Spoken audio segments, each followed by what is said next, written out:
You don't have to raise your hand, Karen. I know where you're at. I'm great. How are you?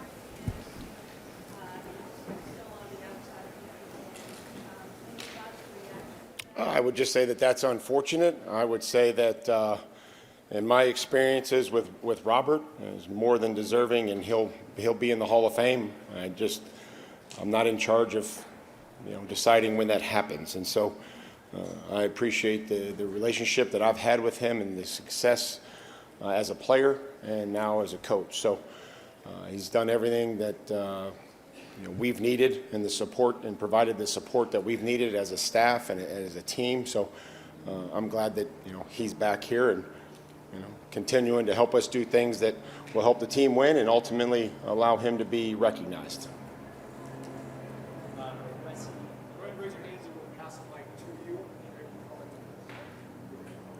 Yeah. Paternity leave has been in the news cycle this week, with Kwesi Adolfo-Mensah taking 2 weeks to work remotely. Did that news shock you, and how do you decide when it's a good time to stop thinking about football? Well, I don't think there's ever a time to stop thinking about football. Football's been a part of my life since I was 12 years old and started to be able to play.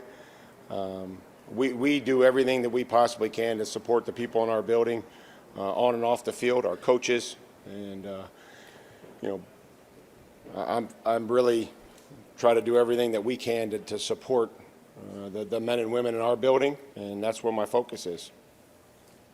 Mike, I want to ask you about Drake May, of course, a really good sophomore year, MVP candidate.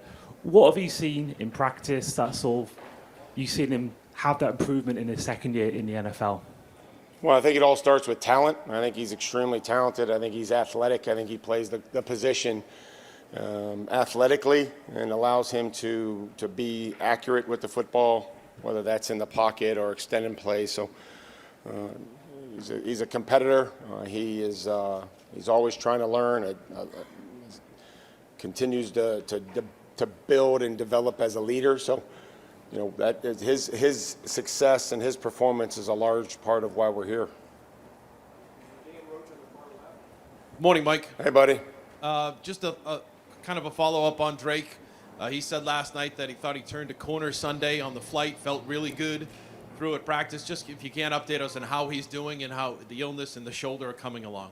I mean, I think that he spoke for himself on how he feels. I can't determine how he feels. I know that practice yesterday was good for him and for everybody to get out there and get moving around. We appreciate everybody at Stanford for providing us the facility that we have, and so I think we got the week off to a great start.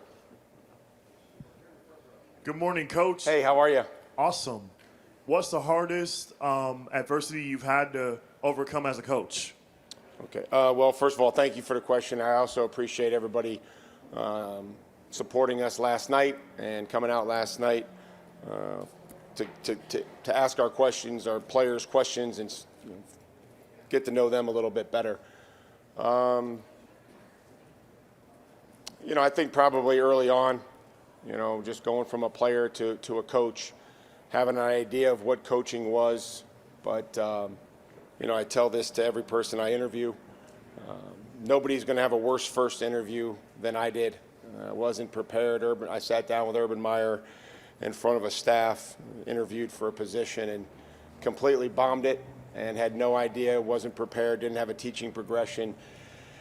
And he gave me about 8 hours to go back in my office, and didn't sleep, didn't go home to prepare for the next day at 6 in the morning. So that's probably the first adversity that I faced, was like, am I really going to do this? And I better go back and formulate my thoughts and have a teaching progression to what I was going to do. So nobody's going to have a worse first interview than I did.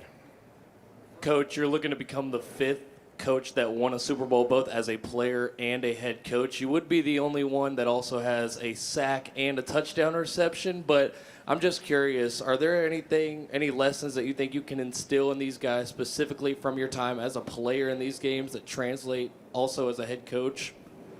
I mean, I think I always try to use every experience that I've had over the course of close to 30 years in this league, whether that's as a player or a coach, to try to help the team and help individual players do their job. So, I think you have to be ready for every situation that occurs, and the opportunities present themselves in these types of games. You only have so many opportunities to make a play, so you always have to be ready.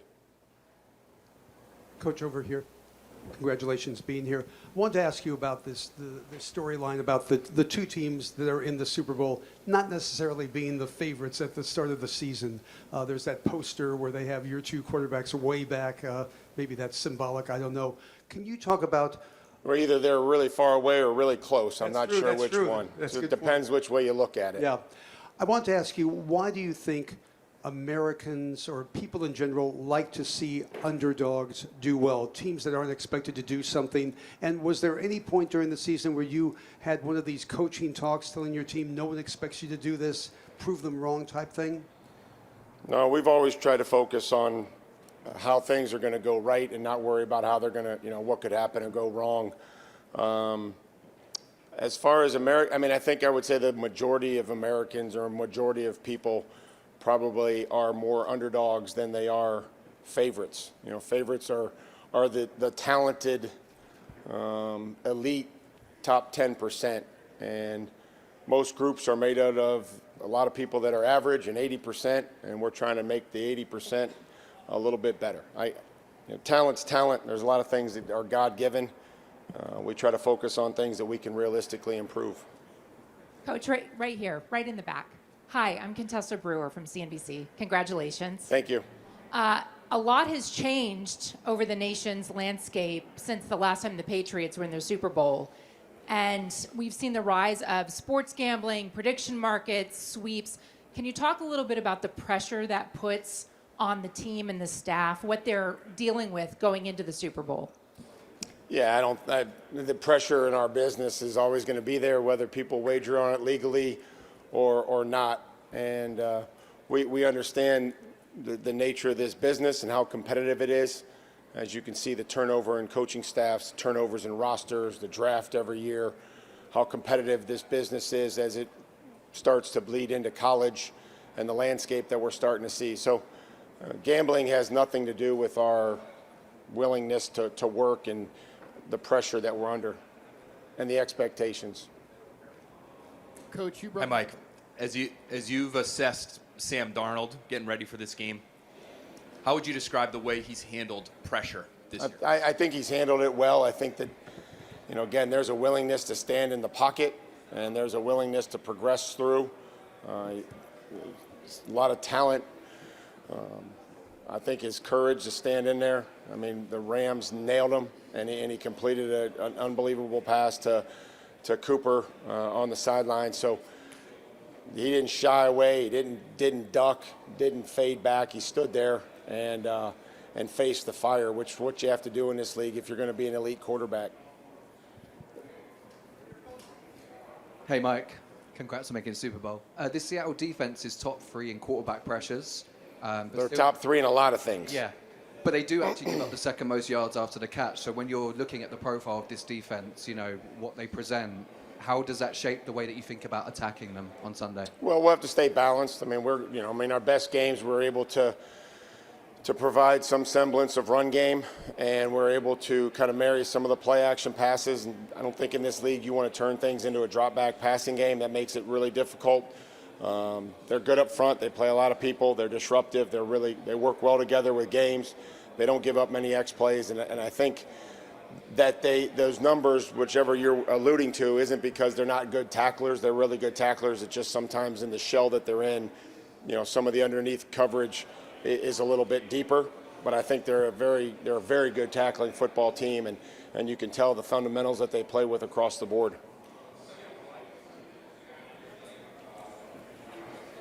Coach, to switch to your defense, you obviously brought in a lot of new people at all three levels in free agency. You had the coordinator switch that you did not expect early in the season.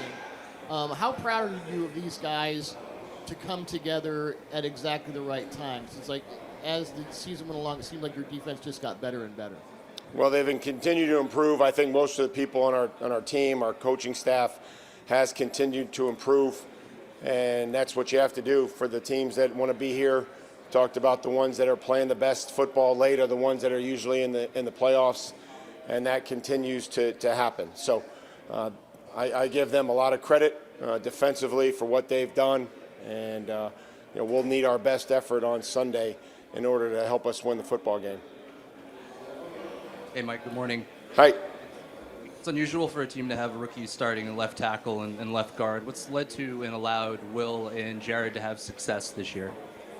Well, I mean, I think they're talented. I think that they've worked. I think they've tried to get better each and every week. There's some matchups in this league that are tough, and they've had some really good plays. They've had some plays that they'd like to have back, but they're out there for the most part all the time, practicing, improving, working together, and we never really looked at it as rookie players on the left side, or I don't really get into that much. We talk about maturity. Maturity is based on experience, not age, and they have a lot of experience here this entire year.